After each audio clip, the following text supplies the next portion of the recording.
Je m'appelle Shida. Depuis toujours, la nature me parle. Dans le chant des oiseaux, le silence entre deux souffles, je reconnais un langage ancien. Elle m'enseigne le rythme des choses, la beauté de la lenteur, la richesse d'un instant sans bruit.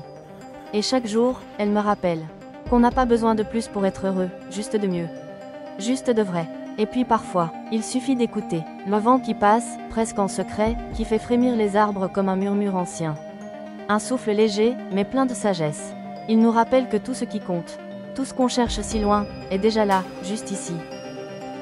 Et c'est là que commence le chemin des dépenses conscientes. La liberté financière, ce n'est pas seulement avoir de l'argent. C'est pouvoir choisir comment on vit, à quoi on dit oui, et surtout à quoi on dit non.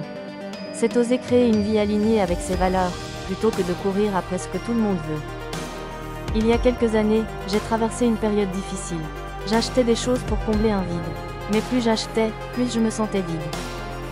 Un jour, j'ai décidé de tout arrêter. J'ai commencé à poser une simple question avant chaque achat. Est-ce que ça nourrit vraiment ma paix intérieure?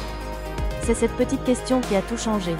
Et puis, autour d'un verre de thé à la menthe, avec ma meilleure amie, qui est aussi ma sœur de cœur, j'ai pris une décision qui a tout changé. J'ai dit stop aux dépenses inutiles. Ce jour-là, en posant ma tasse, j'ai compris que changer mes dépenses, c'était aussi changer ma façon de penser. Ce n'était pas juste une histoire d'argent.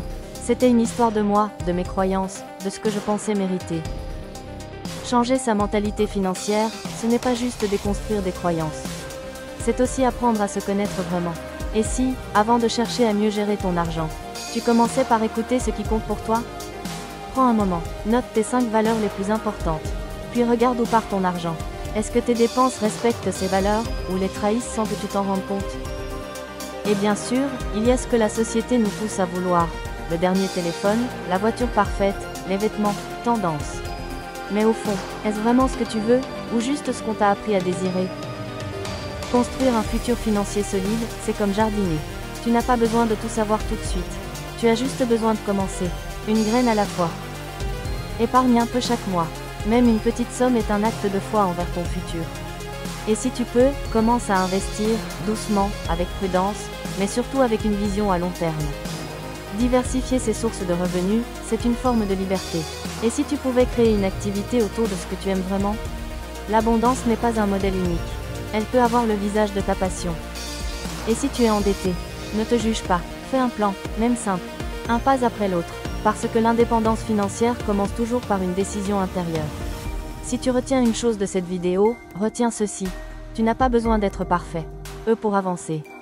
Tu as juste besoin d'être présente à tes choix. Commence petit, mais commence avec conscience. Parce qu'en vivant selon tes valeurs, tu crées ta propre forme de richesse.